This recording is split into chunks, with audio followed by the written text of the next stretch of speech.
किसी यज्ञ के नाम पर, किसी पूजा के नाम पर, किसी देवी के नाम पर किसी निरपराध प्राणी को मार देना, उसको बलि देना, ये कहकर के मार देना बहुत बड़ा पाप है। किसी भी पशु की बलि नहीं देनी चाहिए, शास्त्रों में कहीं नहीं लिखा है।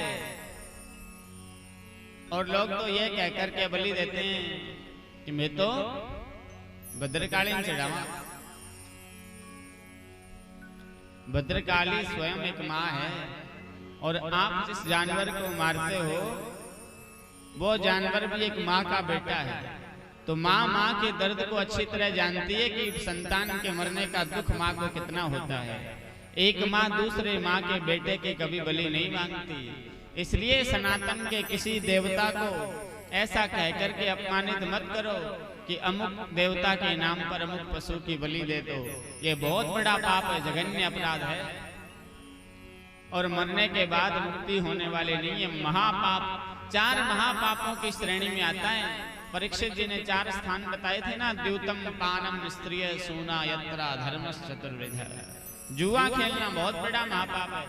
शराब पीना तो सबसे बड़ा महापाप है। स्त्रीय वेश्यावृत्ति, वेश्याचार करना बहुत बड़ा महापाप है।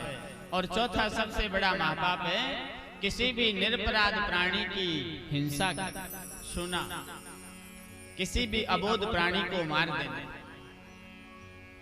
राजा प्राचीन बरही ने बड़ी बलि दी थी यज्ञ के नाम पर। नारद जी ने आकर कहा, महाराज आपने तो घोर अनर्थ कर दिया।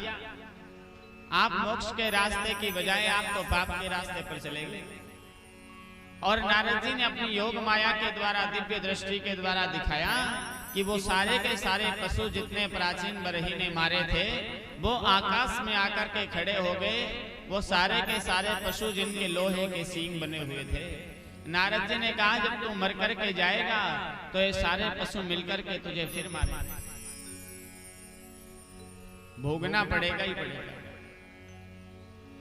इस जन्म में किया तो आगे के जन्म में हो सकता है अभी भोगना पड़ जाए, नहीं तो आगे के जन्म में पक्का भोगना पड़ेगा।